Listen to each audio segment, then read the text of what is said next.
En la quietud de la noche en Manila, 4 disparos desgarraron el aire y todo se cerró en exactos 20 minutos. Lo extraño es que esa cifra jamás se hizo pública, pero había alguien que la conocía muy bien. Un empresario británico que creyó haber salvado al amor, una esposa rescatada de su pasado y un apartamento sin señales de allanamiento. Cuando las piezas empezaron a encajar, la respuesta no estaba en un desconocido tras la puerta, sino en la persona más cercana a la víctima. ¿Por qué un matrimonio que comenzó con buena voluntad terminó con 4 disparos? ¿Y quién quiso asegurarse de que todo acabara en 20 minutos? Stephen Austin Davis nació el 27 de marzo de 1970 en la ciudad costera de Skegness, un lugar apacible del distrito de East Lindsey, Lincolnshire, Reino Unido. Su infancia transcurrió entre el murmullo de las olas, el olor a pescado con patatas fritas en el muelle y las tardes jugando en la playa con sus 2 hermanas. La familia Davis no era rica, pero siempre estaba llena de risas y unión. Su padre, Joe, era técnico en el complejo vacacional Butlins, un hombre parco pero diligente. Su madre, Margaret, era jefa de un equipo de trabajadores sociales, conocida por su severidad justa y humanidad. En aquella casa cercana al mar, Stephen creció entre la disciplina de su madre, el cariño de su padre y el vínculo estrecho con sus hermanas, una base que parecía destinada a sostenerlo para siempre. Pero en 1979, cuando Stephen cumplió 9 años, la familia decidió mudarse a Nottingham. Con su carácter vivaz y juguetón, el niño se adaptó enseguida, convirtiéndose en el centro de cada reunión con su sonrisa contagiosa. Sin embargo, esa felicidad no duró. En 1984, cuando Stephen tenía apenas 14 años, ocurrió un golpe inesperado. Su padre sufrió un grave accidente de motocicleta y fue hospitalizado en estado crítico. De ser un muchacho despreocupado, Stephen se vio obligado a madurar de repente. Asumió responsabilidades en silencio, ayudó a su madre a cuidar de sus hermanas y aprendió a contener el miedo para convertirse en soporte de la familia. 2 años después, cuando Joe exhaló su último aliento tras un largo y doloroso tratamiento, Stephen ya no era el niño inocente de antes. Aquella pérdida le grabó una fortaleza profunda y un deseo ardiente de proteger a quienes amaba, a cualquier precio. Fue una pérdida enorme para toda la familia. Un dolor que parecía imposible de aplacar obligó a Margaret a hacerse fuerte, a ser madre y padre a la vez. Poco a poco se levantó y reconstruyó su vida, y conoció a un hombre llamado Alan. Sereno, bondadoso, alguien que le devolvió la sensación de amparo tras años de duelo. Stephen, ya un joven sensato, recibió la relación con alegría. Él y Alan se hicieron cercanos con rapidez. Aquel hombre no solo fue compañero de su madre, sino también una influencia positiva en la vida de Stephen. Al hacerse adulto, Stephen descubrió una pasión intensa por la tecnología. Le fascinaba el mundo de los chips, los circuitos y los lenguajes de programación, un universo que podía crear con su mente y un teclado. Pasaba horas frente a un ordenador viejo, escribiendo líneas de código, aprendiendo y experimentando sin descanso.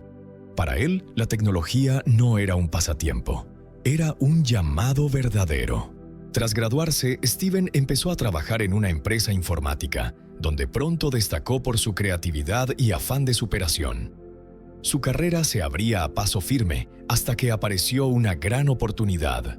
Una compañía de Hong Kong lo contactó y le ofreció triplicar su salario si aceptaba trasladarse. Era un giro audaz, con riesgos, pero lleno de esperanza. La familia, especialmente Margaret, lo apoyó por completo.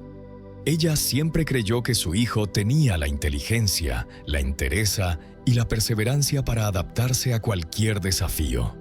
Así, a los 21 años, Stephen dejó el Reino Unido con fe, ambición y el amor de su madre. Una nueva etapa comenzaba en Hong Kong. Allí, con su sonrisa cálida y su espíritu indomable, estaba a punto de entrar en el capítulo más exitoso y también más trágico de su vida. Los compañeros de Steven solían decir que era cálido, divertido y siempre tenía una sonrisa. De esos que con solo aparecer aligeran el ambiente. Aunque sus chistes no siempre eran brillantes, su manera de contarlos y esa mirada risueña conseguían que todos rieran de corazón. Debajo de esa vivacidad había un alma bondadosa y atenta.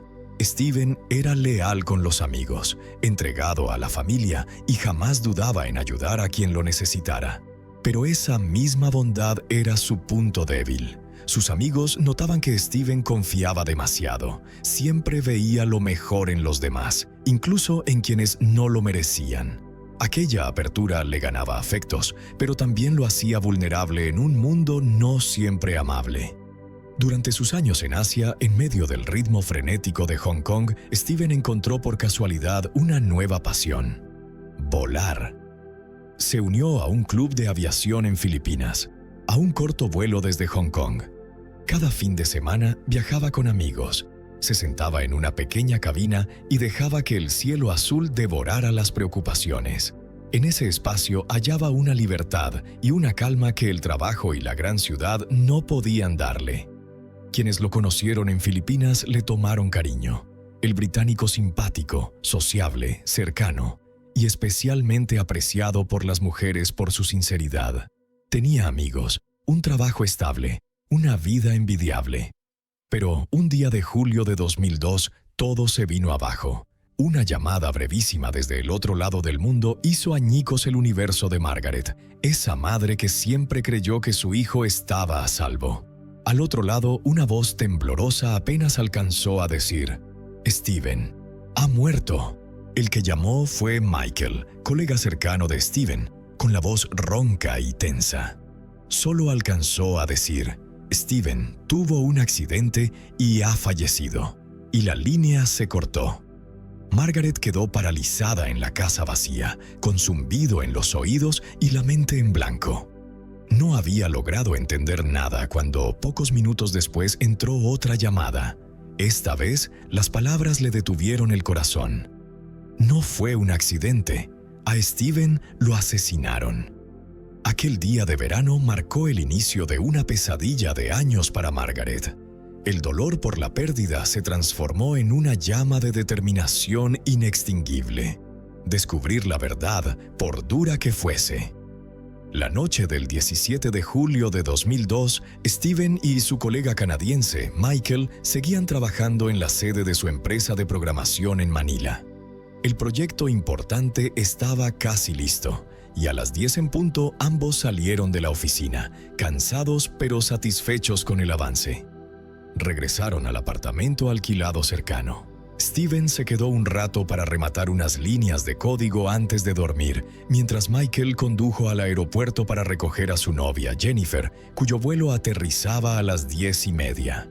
Volvieron al apartamento alrededor de la 1 de la madrugada. Una hora después, en medio de la quietud, empezó el horror. La luz del pasillo titiló y se oyeron pasos suaves pero rápidos. Pensando que Steven bromeaba como siempre, Michael llamó en voz alta su nombre. Pero, en lugar de una respuesta alegre, 3 sombras irrumpieron derribando la puerta. Uno, veloz, empujó a Jennifer al baño y cerró con llave. Otro apuntó con una pistola negra a la cabeza de Michael y preguntó en tagalo: ¿Es él? Para recibir una respuesta gélida: no. Registraron todo muy rápido. Tomaron el teléfono, la cartera y las llaves de Michael y no dijeron una palabra más. La mirada helada del hombre armado recorrió la estancia antes de que los 3 se dirigieran directamente a la puerta del dormitorio de Steven. La hoja, entreabierta, crujió con un clic suave y, segundos después, 4 disparos estallaron, secos, desgarrando la noche. Michael quedó clavado en el salón, con el corazón desbocado y el cuerpo paralizado. Solo alcanzó a oír las pisadas apresuradas por la escalera y la puerta principal cerrándose. Cuando reunió el valor para abrir el dormitorio, la escena lo dejó mudo. Steven yacía inmóvil sobre la cama, la sangre empapando las sábanas blancas, el rostro aún sereno como si durmiera. No había pulso, no había respiración. Desesperado, Michael corrió hacia él, inició la reanimación y, con la voz temblorosa, llamó a emergencias, pero fue inútil. Cuando llegó la policía, él seguía junto al cuerpo de su amigo, con las manos manchadas de sangre señalando el pasillo. Luego miró al vecino, con voz rota por el miedo y la rabia. Esto es obra de Evelyn Bohol y Talaogan. Ese nombre, Evelyn Bohol y Talaogan, sonó como una maldición. Pero ¿quién era esa mujer? ¿Y qué la había convertido en el centro de un crimen tan frío? Para entenderlo, hay que volver al principio. A una isla lejana, sin electricidad, sin agua, donde el destino de estas dos personas comenzó a cruzarse. Durham, Filipinas. Era una isla pequeña y remota, casi aislada del mundo exterior. Sin electricidad, sin agua corriente, sin alcantarillado. Un lugar donde cada tarde el sol se apagaba sobre techos de nipa torcidos y la noche caía con la oscuridad espesa de la pobreza. La vida allí era tan dura que ni los sueños parecían tener espacio para crecer. Allí nació Evelyn Bohol y Talaogan. Desde niña se acostumbró a la escasez. Comidas de arroz blanco con pescado seco, ropa usada que pasaba de una hermana a otra y pies descalzos endurecidos por la grava. Aún así, Evelyn era obediente, trabajadora y solidaria. A los 13 años, dejó la casa para ganar algo de dinero y ayudar a sus padres. Tejía esteras, hacía alfombras, lavaba ropa por encargo, cualquier labor que dejara unas monedas. Cada noche, tras jornadas extenuantes, se sentaba junto a la cama de su padre enfermo, acomodaba con cuidado la manta fina y miraba por la ventana por donde entraba el viento del mar, llevándose sus ansias de escapar de aquella vida estrecha. Se cuenta que a los 10 años Evelyn le dijo a su tía que quería trabajar en un bar para conocer a un extranjero y casarse con uno de ellos. Un sueño ingenuo, nacido de la desesperación y de los relatos embellecidos de quienes habían dejado la isla, prometiendo que con un extranjero la vida cambiaba. Años después, cuando tuvo la edad suficiente para marcharse, Evelyn emprendió de verdad ese camino. Dejó Durham, la isla sin luces y sin futuro, rumbo a donde creía que su sueño la esperaba. Pero no sabía que la ruta para salir de la pobreza era también la que la conduciría a una tragedia que el mundo recordaría con 2 palabras: crimen. De Durham a la ciudad de Ángeles se tardaba 2 días en barco y autobús. Aquella ciudad no era famosa por sus oportunidades, sino por su vida nocturna. Para muchas chicas como Evelyn era el único lugar donde ganar dinero rápido. Ángeles, apodada la capital del sexo, atraía turistas de todo el mundo. Chicas de apenas 12 años acababan trabajando allí, a veces mintiendo sobre su edad para ser contratadas en bares. Evelyn consiguió empleo en uno de esos bares. Bailaba, servía bebidas y poco a poco la obligaron a hacer más. Ofrecer servicios privados para sobrevivir, no por elección, sino por circunstancias. Lo odiaba. Buscó olvido en las drogas y confesó a su hermana que se sentía atrapada. Y entonces conoció a Steven. Se cruzaron precisamente en el bar donde ella trabajaba. Steven pagó por una noche, pero hubo algo en Evelyn que lo conmovió. Al día siguiente regresó y entregó al dueño del bar 500 libras esterlinas, suficientes para comprar la libertad de Evelyn. Ella no tendría que volver jamás a aquel lugar. Steven creyó que la había salvado, y quizá así fue. Llamó a su madre, eufórico, para contarle que había conocido a alguien especial, hermosa, dulce. Ella es la indicada. Admitió que trabajaba en un bar, pero Margaret, sin conocer la realidad de los bares de Ángeles, pensó que era camarera o dependienta. Más tarde, cuando supo que su hijo había conocido a Evelyn como escort, le dolió, aunque terminó por aceptarlo. Comprendió que muchas chicas como Evelyn no tenían elección, sobrevivían y ayudaban a sus familias. Steven parecía feliz. Decía sentirse orgulloso de haberle dado un nuevo comienzo, de haber cambiado al menos una vida. Pero para Evelyn, Steven no era solo un salvador, era el billete de salida, la oportunidad de cambiar su destino. hablaba de él con admiración. Guapo, generoso, rico. El 20 de marzo de 1997, Steven y Evelyn se casaron. Margaret y su pareja, Alan, asistieron a la ceremonia. Evelyn nunca había ido a la escuela y no sabía leer los votos, pero juntos salieron adelante. La pareja celebró su luna de miel en el paraíso tropical de Puerto Galera, junto a Margaret y Alan. La manera en que Steven miraba a Evelyn dejaba claro que estaba perdidamente enamorado. De vuelta en Hong Kong, él se volcó en levantar su empresa de programación y trabajó sin descanso. Margaret confió en la visión de su hijo e invirtió, convirtiéndose en la accionista principal. En 1999 nació su primera hija, Jessica.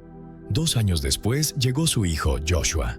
La familia se mudó de Hong Kong a Ángeles y alquiló una casa en un barrio de alto nivel.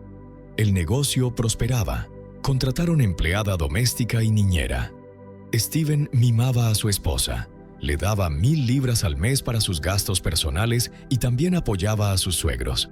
Les construyó la única casa de ladrillo del pueblo y pagó los viajes para que visitaran con regularidad. Pero aquellas visitas eran extrañas. Tras su partida faltaban objetos, almohadas, enseres. Evelyn solo reía. Compramos nuevos.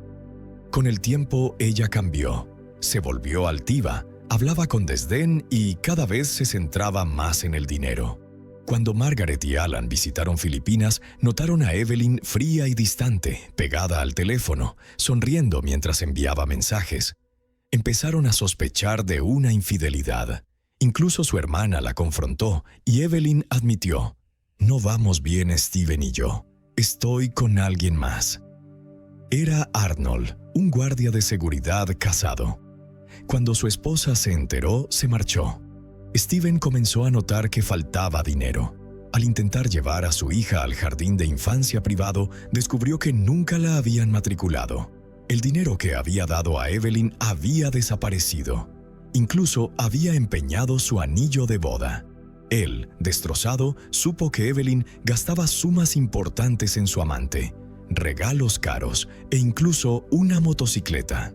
Intentó tomar distancia, aunque aún albergaba esperanzas de salvar la relación. Por último, le dio un ultimátum: devuelve el dinero, busca trabajo o vuelve a estudiar. Evelyn no cambió. Él le cortó los fondos y dijo que pensaba en divorciarse. Y entonces, en julio de 2002, Steven fue asesinado en el apartamento que compartía con Michael. 4 disparos, sin resistencia, sin señales de allanamiento. Un final brutal. Margaret voló de inmediato a Filipinas, destrozada. En la funeraria, Evelyn ya estaba allí, pero no se acercó, no compartió el dolor, no ofreció consuelo. Cuando Margaret intentó hablarle, ella se mostró fría y solo dijo: ¿Ha hablado con Michael?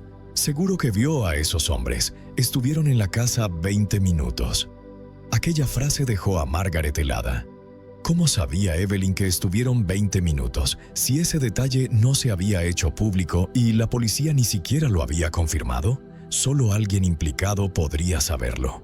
Desde ese instante, Margaret empezó a anotar cada conversación con Evelyn, fijándose en cada palabra y cada silencio. Esas notas se convirtieron en piezas clave. La autopsia confirmó que Steven había recibido 4 disparos en el pecho, con precisión letal. Al principio, la policía pensó en un robo fallido, luego en vínculos con el trabajo, pero la investigación se estancó por la falta de fondos y la burocracia. Margaret se negó a que el caso de su hijo quedara frío. Contrató a un detective privado. Evelyn, ya viuda, fue vigilada las 24 horas. Pronto surgió un patrón. La visitaban con frecuencia 2 hombres: Arnold, su amante, y Alexander, amigo de este. Ambos guardias de seguridad. Margaret alimentaba a la policía con cada pista, incluso pagó de su bolsillo la gasolina para que tomaran declaraciones. Contactó a Michael, que estuvo presente la noche del crimen. Él contó que la llamó varias veces durante el allanamiento, pero ella nunca respondió. Tras la muerte de Steven, Evelyn empezó a pedirle dinero a Margaret, alegando problemas con el casero. Cuando Margaret se ofreció a pagarle todo un año, el dueño se negó. Los vecinos habían presentado quejas por las fiestas ruidosas de Evelyn. Cuanto más investigaba Margaret, más mentiras descubría. Evelyn había usado el certificado de nacimiento de su hermana para casarse. No tenía 22 años como decía, sino 17, lo que significaba que cuando conoció a Steven tenía apenas 14. Luego llegó el giro. Arnold y Alexander fueron detenidos después de que Michael los identificara como 2 de los 3 intrusos de la noche del 18 de julio. Las autoridades y la embajada británica aconsejaron a Margaret regresar al Reino Unido por su seguridad, pero antes le pidió a Evelyn permiso para llevarse de vacaciones a su nieta Jessica. Evelyn aceptó. Cuando preguntó por Joshua, Evelyn guardó silencio. Después se supo que el niño estaba con familiares de Evelyn en la isla de Durham. Tras una negociación, la familia de Evelyn accedió a entregar a Joshua a cambio de 200 libras. Sufrían dificultades económicas y creían que Margaret podía ofrecer a los niños un futuro mejor. Margaret recuperó a sus 2 nietos, pero la justicia aún no llegaba. Ya había gastado más de 55,000 libras intentando demostrar la implicación de Evelyn en el asesinato de su marido. No era solo dinero, era la misión de su vida.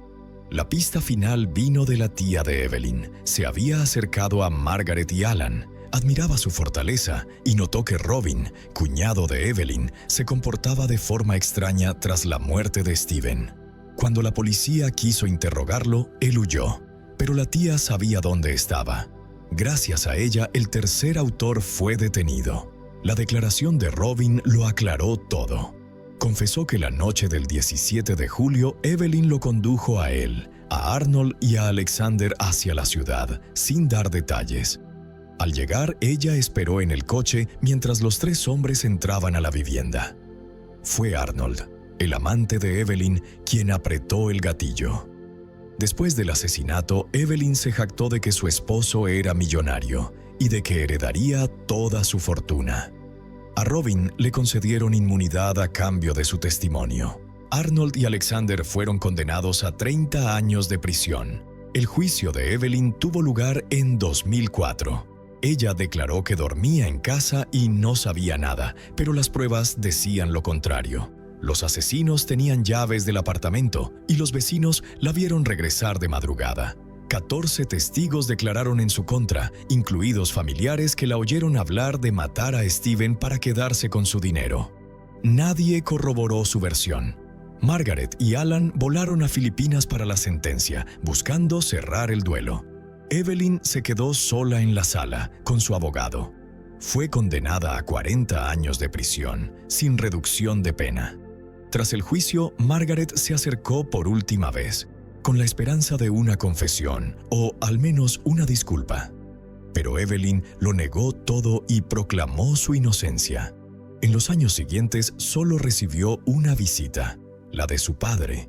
Su familia le dio la espalda. Apeló, pero fue rechazada. Margaret y Alan vendieron su casa en Nottingham y se mudaron a España con sus 2 nietos, decididos a darles la vida que Steven siempre soñó para ellos. Aunque pagó el precio de muchos años, miles de libras y un dolor inconmensurable, Margaret jamás se rindió. Demostró que el amor de una madre, cuando es llevado al límite, puede convertirse en una fuerza imparable. Gracias por seguir British Crimes. Desde los motivos ocultos hasta las verdades más estremecedoras, exponemos las historias más oscuras de todo el Reino Unido. Si te interesan los casos reales, los enigmas retorcidos y la justicia hecha realidad, suscríbete, deja un comentario y acompáñanos a explorar los crímenes que sacudieron a Gran Bretaña. El 2 de abril de 2013, James Schiffer, un conductor de limusina de 1,80 m, de más de 120 kilogramos, besó a su esposa y a sus 4 hijos antes de salir de su casa en Deltona, Florida, para tomar el turno de noche. Esa fue la última vez que alguien lo vio con vida. 3 semanas después, una llamada anónima a la comisaría. Mi hermana mató a James, lo descuartizó, lo cocinó en una olla y tiró los pedazos a la basura por toda la ciudad. La persona que llamó era la hermana mayor de la sospechosa, Angela Faye Stolt, vecina cercana de la víctima. Cuando la policía irrumpió en la casa de Angela, solo encontró un hedor fétido insoportable, platos llenos de comida podrida y una cocina, demasiado limpia de manera anormal. Pero en los contenedores de basura al borde de la carretera recuperaron fragmentos de huesos humanos todavía pegados a aceite.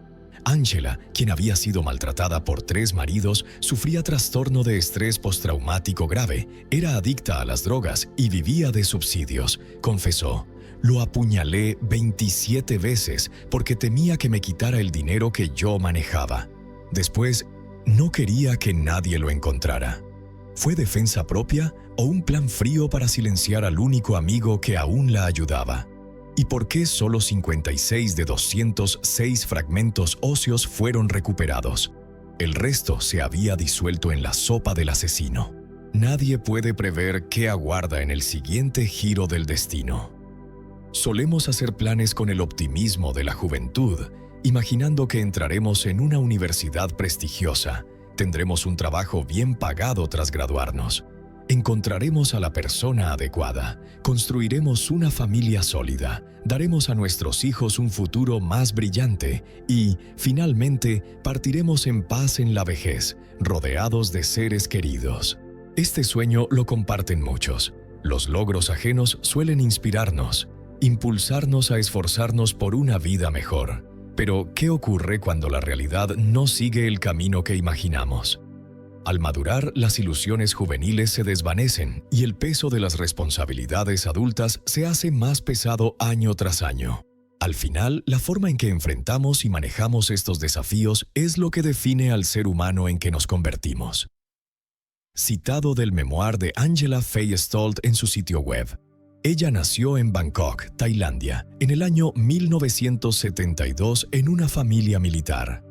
Criada con amor y respeto, experimentó disciplina pero nunca fue maltratada por sus padres. En el momento de los eventos descritos, acababa de pasar los 40 años. Debido a la carrera del padre, la familia se mudaba con frecuencia, rara vez permaneciendo en un lugar el tiempo suficiente para estabilizarse. Cada vez que Angela se adaptaba a una nueva escuela y empezaba a hacer amigos, otra mudanza llegaba pronto. Este desarraigo constante la hacía vivir en ansiedad e inseguridad. Además, Angela luchaba con una salud precaria. Fue diagnosticada con un trastorno tiroideo que requería medicación de por vida, una condición que pesaba sobre su salud mental y emocional. Aún así, Angela anhelaba vivir y amar como cualquiera. Con el tiempo, la familia finalmente se asentó en Georgia, donde ella cursó la secundaria. Adaptarse seguía siendo difícil y fue atraída hacia el primer grupo que la acogió, compuesto principalmente por niños de familias problemáticas. En ese grupo conoció a un chico 3 años mayor que ella, que ya estaba en primer año de universidad. Tras un año en la escuela, Angela decidió abandonar los estudios y mudarse con él. A los 15 años, viviendo en Georgia, entró en un matrimonio con un hombre gravemente abusivo que la aisló de sus padres.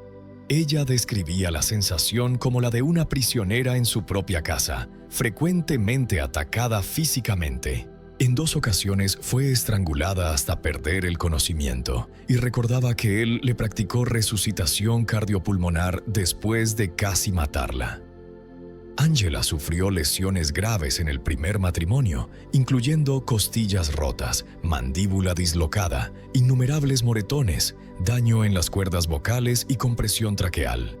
Tras 5 años soportando abusos, finalmente escapó. Tras escapar, fue diagnosticada con trastorno de estrés postraumático, trastorno de ansiedad y depresión, y comenzó a tomar antidepresivos para coping. Poco después, Angela entró en un segundo matrimonio, pero una vez más se encontró con un compañero controlador. En ese momento tenía poco más de 20 años. En 1996, la pareja dio la bienvenida a un hijo varón, pero la relación estaba lejos de ser pacífica. El nuevo esposo también era temperamentalmente violento y la maltrataba físicamente. lo que solo agravaba su trastorno de estrés postraumático, ansiedad y depresión. Durante este periodo, Angela recurrió a una droga altamente adictiva para intentar adormecer el dolor. Recordaba que finalmente la relación terminó y el padre del niño desapareció, dejándola criar al hijo sola. Sin una educación completa, con oportunidades laborales limitadas y la responsabilidad de cuidar a un recién nacido, encontrar un empleo estable era casi imposible. En esa situación difícil, su pensamiento dominante era encontrar un hombre que asumiera la responsabilidad tanto por ella como por el niño. A los 25 años, Angela entró en un tercer matrimonio. De este matrimonio tuvo 2 hijos más, un varón y una niña. A pesar de una salud frágil y una lucha psicológica prolongada, seguía dedicada a criar a la familia. Sin embargo, el tiempo se mostró implacable. En 2011, su esposo los abandonó, y Angela luego reveló que este hombre no era diferente de los abusadores anteriores. Era manipulador y tóxico, y según Angela, esto finalmente llevó al fin del matrimonio. Una vez más, se encontró sola, esta vez con 3 hijos. El pequeño consuelo era que los mayores ya podían valerse por sí mismos, pero Angela no tenía ingresos estables aparte de los subsidios estatales. Aunque esto le permitía mantener una vida modesta, aún anhelaba algo más estable y completo. La frase «el dinero lo decide todo» es algo que casi todos hemos oído innumerables veces. La riqueza suele considerarse la medida del éxito, la inteligencia, la suerte y el juicio correcto. Sin embargo, no todos pueden obtenerla fácilmente. Algunos simplemente carecen de condiciones, mientras otros prefieren esperar ayuda externa. También hay quienes trabajan duro pero ganan muy poco, a veces gestionando mal lo que tienen. Otro grupo son aquellos que anhelan el dinero y lo persiguen, los cazadores de riquezas fáciles. Pero tarde o temprano la realidad golpea y las facturas exigen pago. En 2007, Angela y su familia se mudaron a Florida cerca de Daytona Beach, donde se convirtieron en vecinos de una pareja joven, James Daniel Schiffer y Candy Medina. Las 2 familias rápidamente se hicieron cercanas, ayudándose en momentos difíciles y pasando tiempo juntas con frecuencia. El 2 de abril de 2013, James besó a Candy antes de ir a una cita. Ella seguía durmiendo en la cama junto a los hijos, sin saber que sería la última vez que lo vería. Los volantes de búsqueda posteriores describían a James de aproximadamente 5 pies 11 pulgadas, pesando alrededor de 275 libras. James tenía ojos marrones y cabello marrón junto con varios tatuajes distintivos.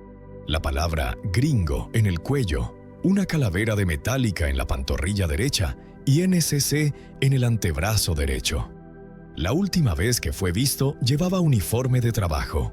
Camisa negra, pantalones negros, zapatos negros.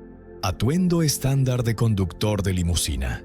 Nacido en 1976, James Daniel Schiffer creció en Lancaster, Pensilvania, en una familia numerosa y unida. Creció junto a su hermano Christian y su hermana Andrew. Desde pequeño, James amaba los deportes, especialmente el béisbol, su deporte favorito. Tras graduarse de la secundaria, él y su novia de muchos años, Candy, partieron en busca de una vida mejor y finalmente se asentaron en Florida. La pareja llevaba muchos años juntos y criaba a 4 hijos. Su hogar estaba lleno de calidez y cada miembro se sentía amado. James asumía la mayor parte de la responsabilidad financiera, por lo que encontró un trabajo que proporcionaba ingresos estables.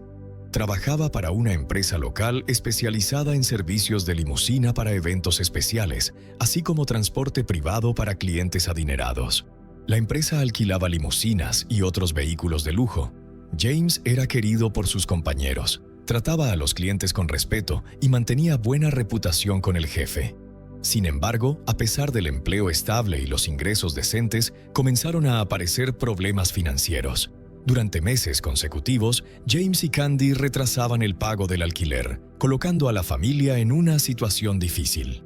Las dificultades financieras se volvieron tan graves que cortaron el agua potable en la casa, y el casero amenazó con desalojo si no se pagaba el alquiler. La presión recaía sobre James, quien estaba decidido a encontrar una solución para evitar que su familia quedara en la calle. Esa noche fatídica salió de casa para recoger el vehículo de la empresa para un trabajo. Su tarea era transportar a un grupo de clientes desde CMI, Florida, hasta Tampa y regresar.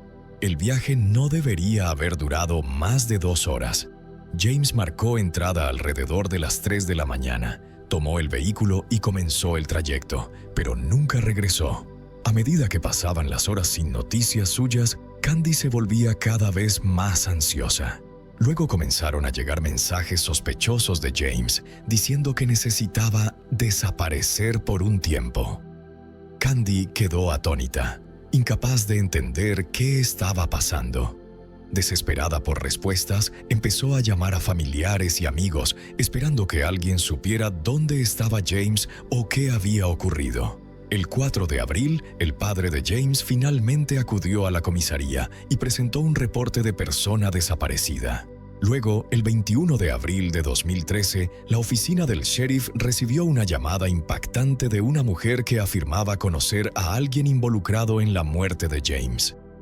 Según la llamante, James no simplemente había desaparecido o huido, había sido asesinado. Acusaba a su propia hermana de ser la responsable, diciendo que esa mujer había atacado a James y tenía intención de matarlo. En una reunión familiar, la hermana supuestamente había admitido matar a su amigo cercano bajo la influencia de drogas. Temiendo por la seguridad de sus sobrinas, la llamante sintió que no tenía otra opción que alertar a la policía. Cuando el padre de James presentó el reporte de desaparición, los investigadores rápidamente iniciaron una investigación. Al principio, interrogaron a Candy, esperando que ella supiera algo sobre la desaparición o hubiera notado algún comportamiento inusual.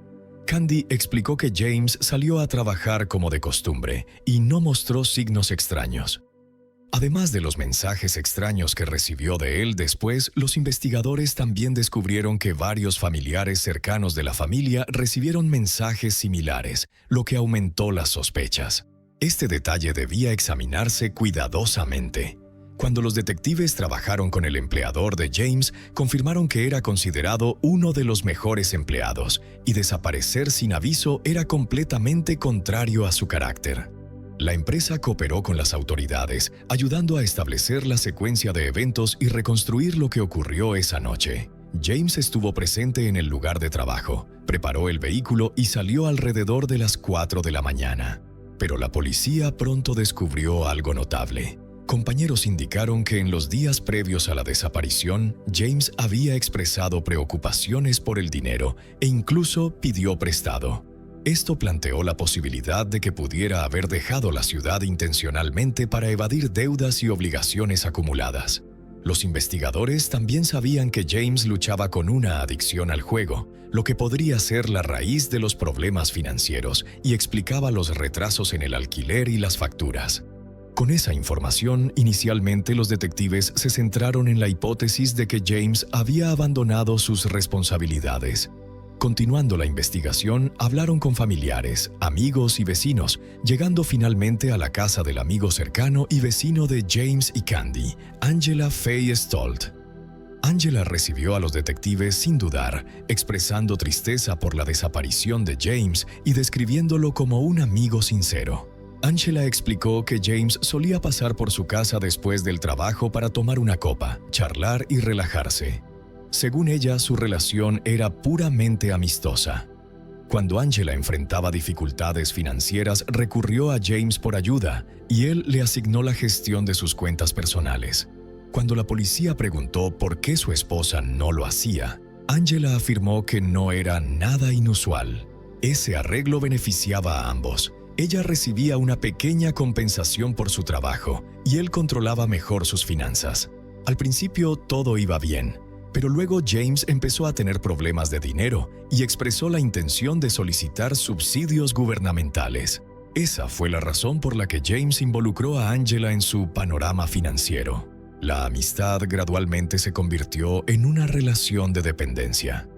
Aún así, al hablar con ella, los investigadores no podían ignorar el detalle preocupante. Angela tenía acceso a las cuentas de James.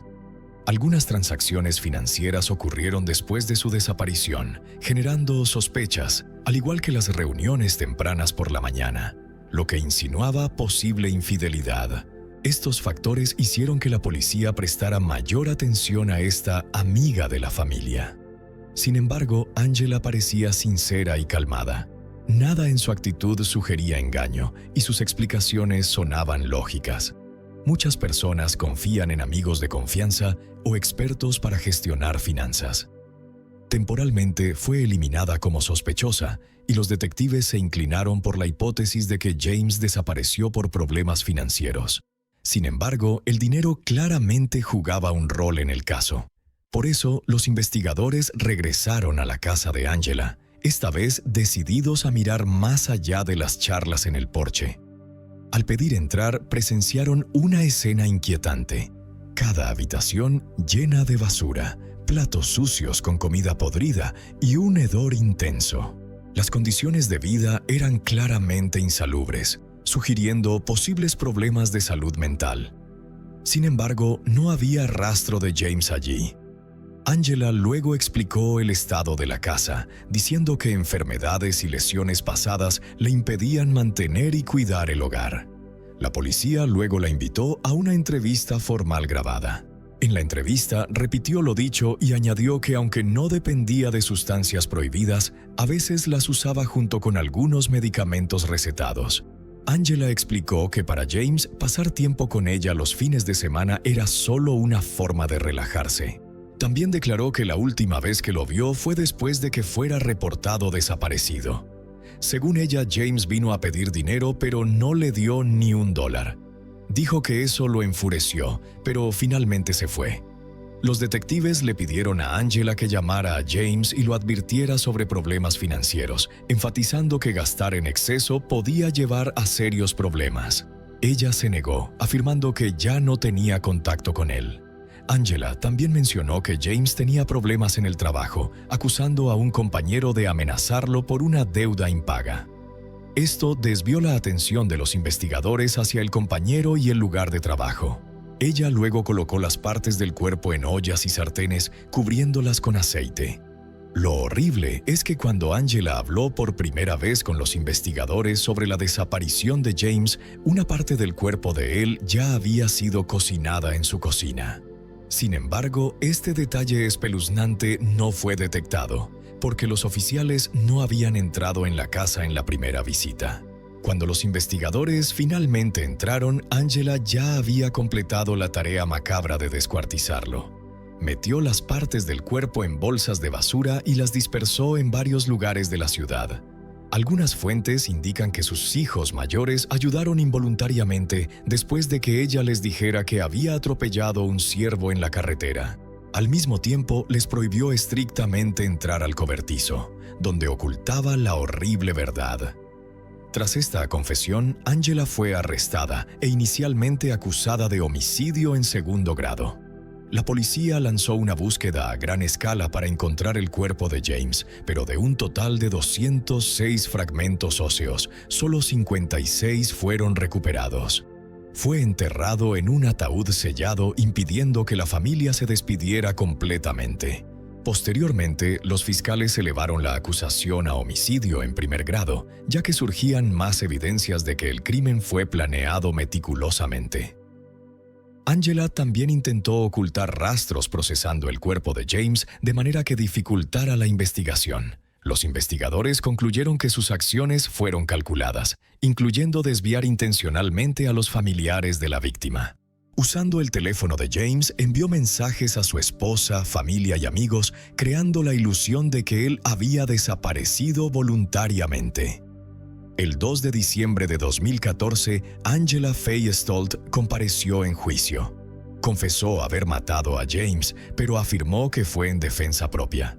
Sin embargo, la fiscalía rechazó completamente esa declaración, argumentando que el motivo real era el dinero.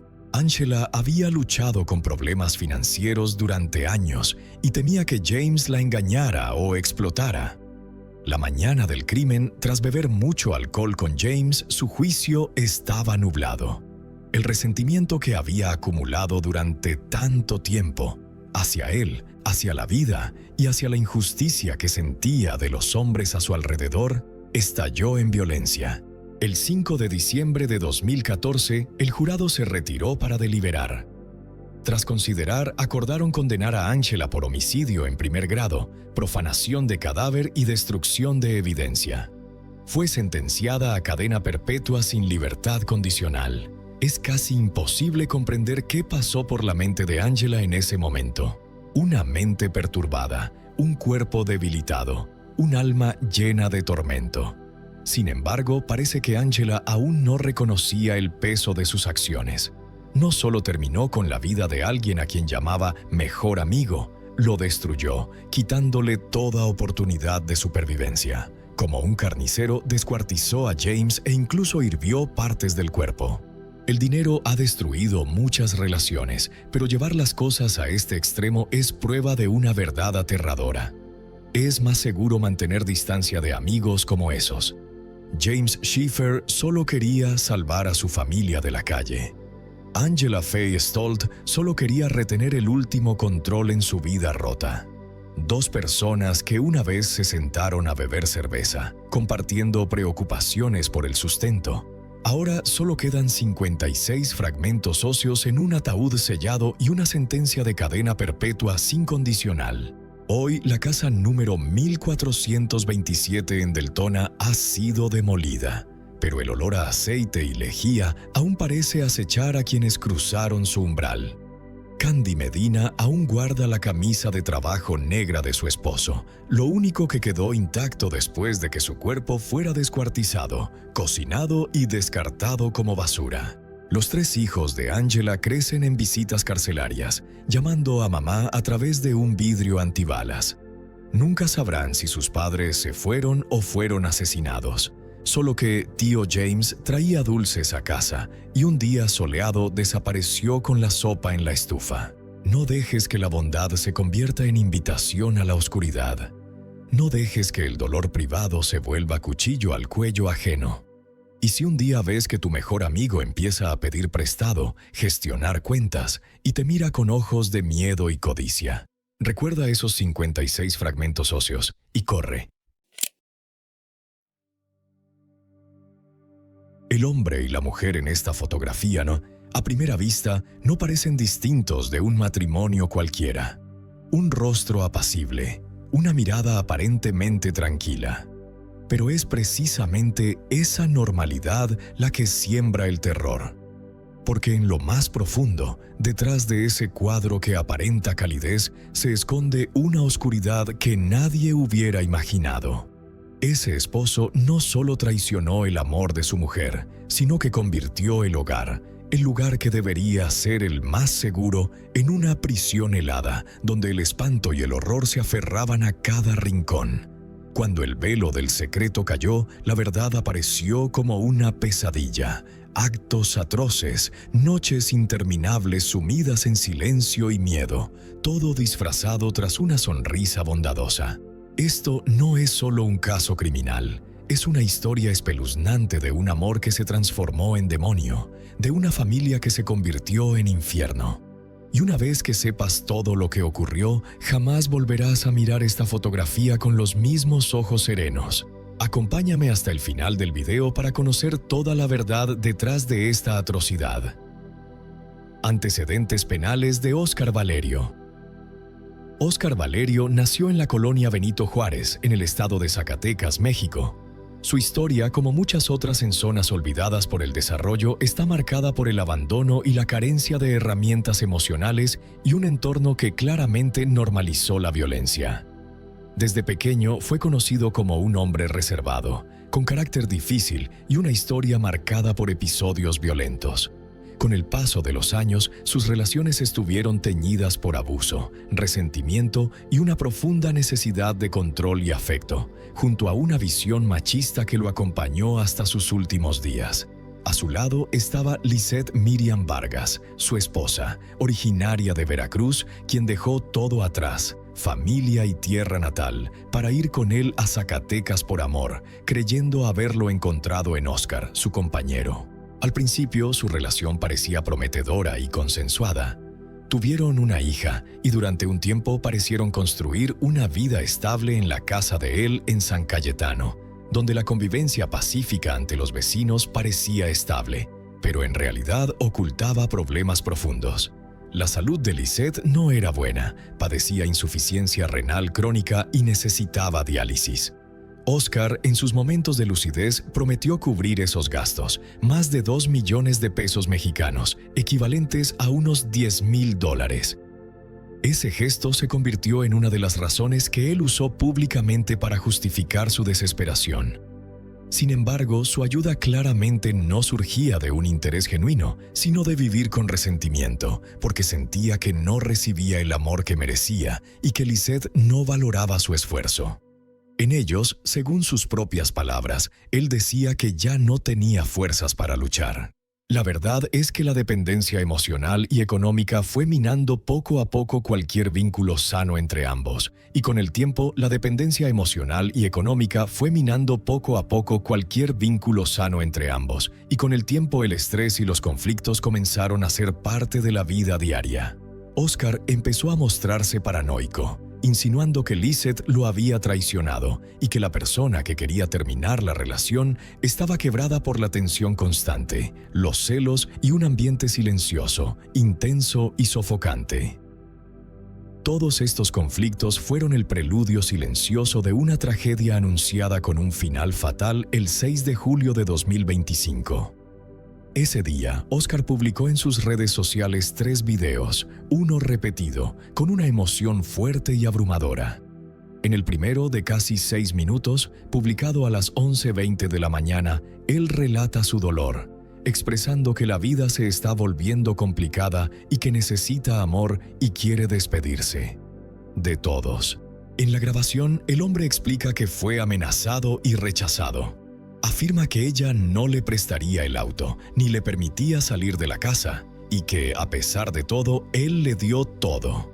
Su vida y cuidados, señalando con frustración que ella no quería estar con él.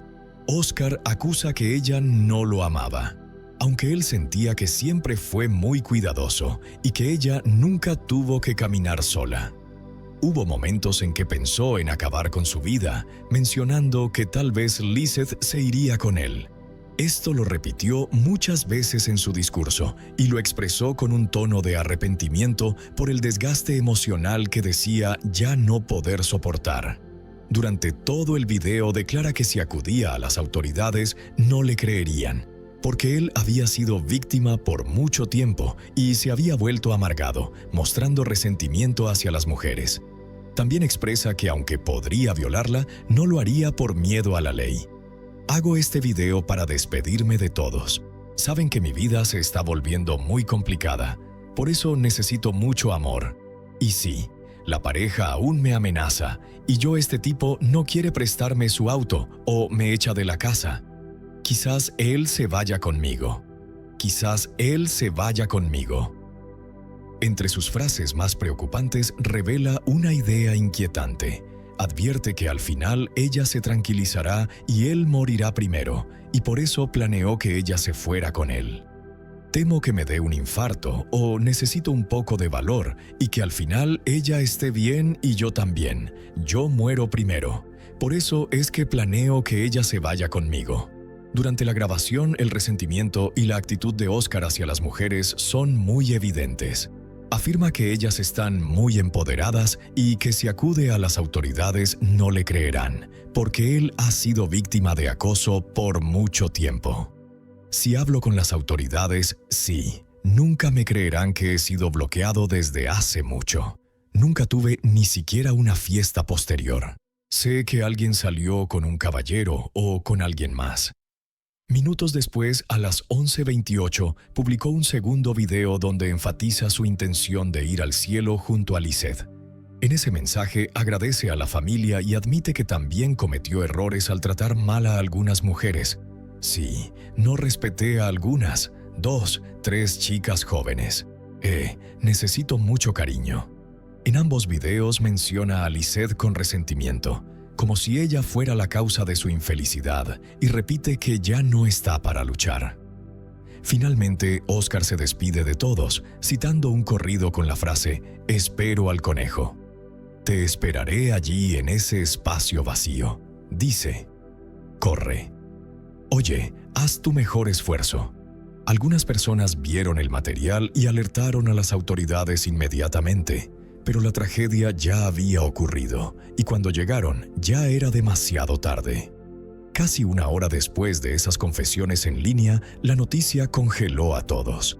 La Fiscalía General de Zacatecas informó mediante un comunicado que identificaron a 2 personas que perdieron la vida en la comunidad Benito Juárez. Eran Oscar, de 58 años, y su esposa Lizeth, de 52 años. Según las autoridades, el hombre disparó a Lizeth en su casa con una pistola calibre .22 y luego, en un acto aparentemente doloroso y sin marcha atrás, se suicidó. Esta noticia sorprendió a la comunidad. Los residentes del área quedaron impactados al recibir el mensaje en redes sociales y recordaron la última vez que esas palabras y acciones lamentables marcaron ese día. El doble homicidio sacudió Zacatecas y todo el país. Los medios cubrieron la historia como una crónica escrita con tristeza y la última frase que Oscar dejó como inscripción no oficial, «Espero al conejo allí», se convirtió en un triste eco de lo que nunca debió suceder. El caso generó profunda indignación en las redes sociales, donde muchos se preguntaban cómo un hombre con señales tan claras pudo declarar públicamente su intención sin que nadie en las organizaciones para actuar a tiempo. Las organizaciones feministas y de derechos humanos declararon la falta de acción para responder a señales públicas tan evidentes. Para muchos, el crimen de Lizeth no solo resalta la brutalidad del agresor, sino también la ineficacia de los sistemas de respuesta. Rápidamente, incluso cuando hay señales claras y públicas de que una mujer está en riesgo. La necesidad no es solo esclarecer la verdad, sino también cuestionar por qué muchos, ya sabiendo, no actuaron a tiempo. La Fiscalía General del Estado se hizo cargo del caso y abrió una investigación por el delito de homicidio contra la mujer, activando protocolos de género. También comenzaron a recopilar pruebas, incluyendo físicas y digitales, como videos que muestran el plan y la brutalidad del acto, y estos serán evidencias clave para esclarecer la verdad. La historia de Oscar y Lizeth se ha convertido en un triste recordatorio de la vulnerabilidad de las mujeres frente a la violencia de género y las fallas en los sistemas de cuidado y prevención. Hasta la realización de este estudio a mediados de julio de 2025, la acusación sigue recopilando pruebas y testimonios para determinar el motivo de esta brutalidad. Una realidad que, según muchos, refleja un patrón de violencia de años que no fue atendido.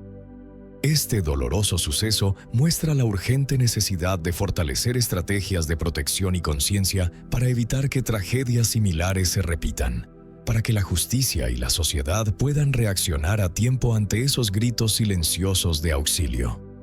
Oscar, Lizeth y su hija vivieron una historia larga y fragmentada. Ella, sin familia en Zacatecas, soportó una relación marcada por la dependencia y el abuso. Él, consumido por la soledad y el pensamiento de la pérdida, convirtió su desesperación en una decisión irreversible, y su hija quedó atrapada entre el dolor y la ausencia. Esta tragedia expone no solo una muerte, sino la urgencia de fortalecer redes de protección familiar, intervenciones de salud mental, vigilancia digital y respuestas organizadas. Hay tragedias en la vida que no llegan con una puñalada ni con una bala, sino a través de las grietas silenciosas en el corazón humano. La historia de Oscar y Lizeth es una triste prueba de ello. Cuando el amor deja de ser un sostén para convertirse en cadenas, cuando las promesas no se transforman en abrigo sino en reproches. Solo por no saber escucharse, por no tener la paciencia suficiente para proteger la calma, empujaron a toda la familia hacia el abismo, dejando a un niño perdido en medio de una pérdida irreparable. Este caso no es únicamente una muerte, sino un recordatorio urgente de que, en la vida, a veces basta con un poco de ternura, con una mano que se tiende en el momento justo, con una comprensión a tiempo, para conservar un hogar, en lugar de dejar que se convierta para siempre en cenizas.